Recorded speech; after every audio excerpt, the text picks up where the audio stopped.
Assalamualaikum warahmatullahi wabarakatuh. Perkenalkan, kami dari kelompok 12 dengan nama anggota Cindy Agustia Dwita Putri, Riana Andrianti, Ramawati Sumaya, M. Fari Arsada, Tarisa Amamelia, Selina Nur Arsyanto, Fitri Lestari.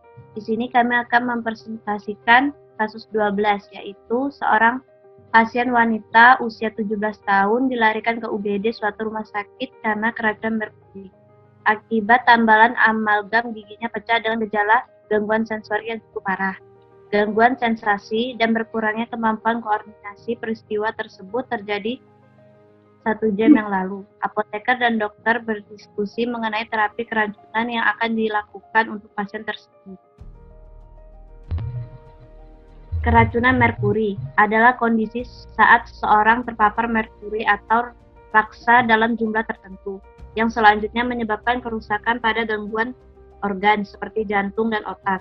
Keracunan merkuri sering terjadi akibat mengkonsumsi makanan yang mengandung merkuri atau menghirup gas merkuri. Penggunaan merkuri dalam kehidupan sehari-hari, contohnya adalah sebagai berikut. 1. Merkuri digunakan pada barometer dan manometer, instrumen untuk mengukur tekanan gas dan cairan, karena kepadatannya yang tinggi. 2. Logam merkuri juga memiliki tingkat ekspansi termal yang hampir linier, sehingga digunakan secara luas dalam termometer. 3. Kemudahannya dalam melakukan amalgamasi dengan logam lain dimanfaatkan dalam mengekstraksi emas, perak, dan platina dari biji mereka.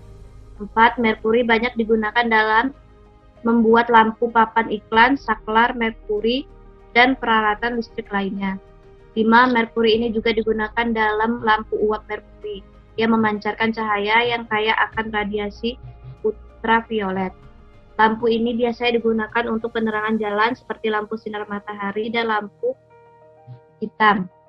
6. Berbagai senyawa merkuri digunakan dalam kedokteran gigi, kosmetik, maskara, dan juga di bidang pertanian untuk membuat fungsi sida. Efek toksik atau efek berbahaya. 1. Merkuri dan sebagian besar senyawanya sangat beracun. 2. Logam murni diserap dengan mudah dengan dihirup, ditelan, atau melalui kulit. 3.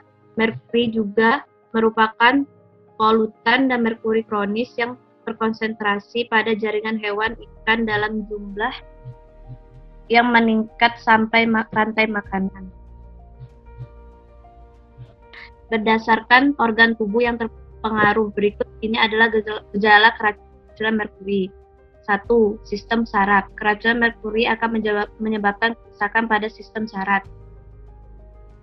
Beberapa keluhan dan gejala yang bisa ditimbulkan adalah sakit kepala, tremor, kesemutan terutama di sekitar kaki dan tangan serta mulut, gangguan penglihatan seperti tunnel vision dan kebutaan, gangguan berbicara dan mendengar, gangguan koordinasi dan bergerak termasuk ataksia. Mekanisme aksi dari toksisitas merkuri.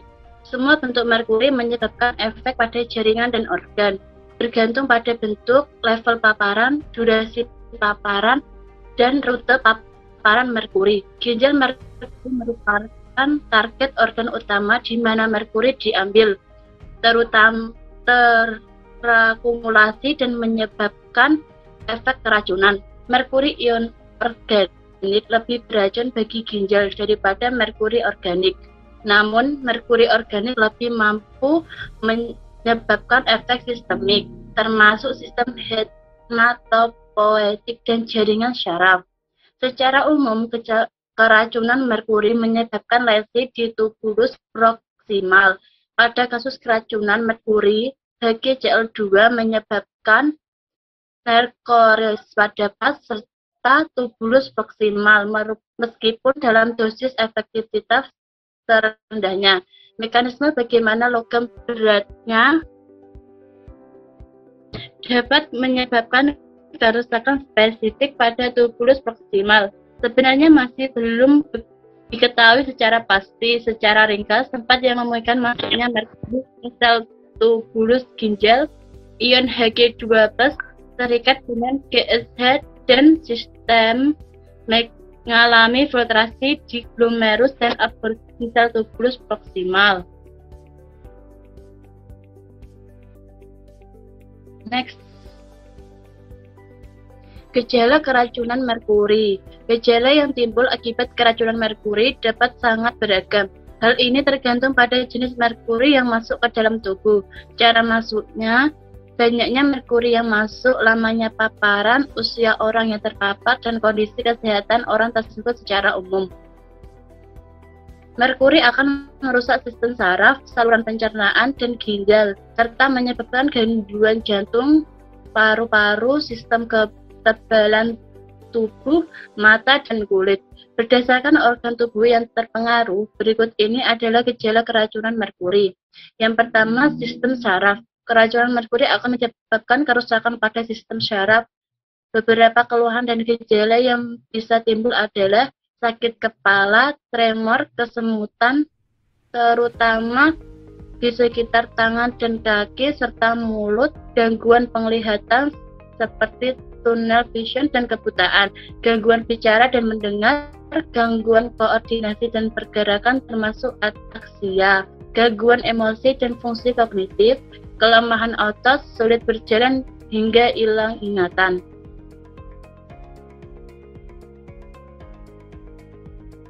Yang kedua adalah ginjal. Keracunan merkuri dapat menyebabkan gagal ginjal.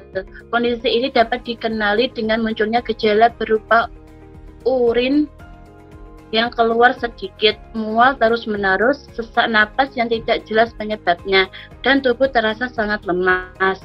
Selain pada sistem syaraf dan ginjal, beberapa organ lain yang bisa terdampak akibat keracunan merkuri adalah sebagai berikut. 1. Jantung. Keracunan merkuri dapat menyebabkan timbulnya nyeri dada dan kardiomiopati. Kedua, paru-paru dan saluran nafas. Terhirup merkuri dapat menyebabkan radang tenggorokan. Jika terpapar dalam jumlah yang banyak, bahkan bisa menyebabkan gagal nafas. Yang ketiga, mata. Saat terpapar merkuri, mata bisa mengalami iritasi dan gangguan penglihatan perifer. Yang terakhir, kulit. Keracunan merkuri dapat menyebabkan munculnya lesi kulit, seperti ruam pakul. Strategi terapi keracunan yang tepat untuk pasien. Penata-laksanaan terapi keracunan pada umumnya disebut terapi antidotum, yakni tata cara yang secara khusus ditujukan untuk membatasi intensitas efek zat beracun atau untuk menyembuhkan efek toksik yang ditimbulkannya, sehingga bermanfaat untuk mencegah bahaya selanjutnya. Beberapa asam umum yang mendasari terapi antidot tersebut meliputi sasaran, strategi dasar, cara, dan pilihan yang antidot. Strategi dasar terapi antidot meliputi penghambatan absorpsi, distribusi atau translokasi, peningkatan eliminasi, dan atau penaikan ambang toksik zat beracun dalam tubuh. Penerapan strategi terapi keracunan diterapkan utamanya bergantung pada perkiraan rentang waktu dari saat masuknya racun, gejala-gejala. Next. Selanjutnya, terapi emergensi jika terjadi gejala umum keracunan merkuri. Bila terdapat peningkatan kadar merkuri dalam darah atau urin, perlu dilakukan terapi kelasi sebagai langkah awal. Terapi kelasi merupakan terapi pemberian obat yang berfungsi membuang logam dari dalam darah. Beberapa obat yang biasa diberikan pada terapi ini adalah dimercapol atau bal atau Sukimer, atau bisa disebut juga DMSA. Pemberian terapi kelasi berupa DMPS oral, sodium 2,3 dimercaptol 1 propane sulfonat. Bagi pasien keracunan merkuri dinilai sudah sangat tepat pemberiannya karena DMPS oral merupakan salah satu terapi utama yang digunakan sebagai zat pengkelat untuk keracunan merkuri. Pada kasus ini pemberian terapi berjalan efektif di mana Setelah diberikan terapi ini, keadaan pasien akan semakin membaik, ditandai dengan penurunan kadar merkuri dalam darah dan juga urin. Terapi DMPS oral atau Dimafal dalam bentuk tablet selama 1 bulan penuh. Hari pertama kelasi sebanyak 1.200 mg atau 6 kali 200 mg dan selanjutnya tiap 12 jam selama 1 bulan. Next.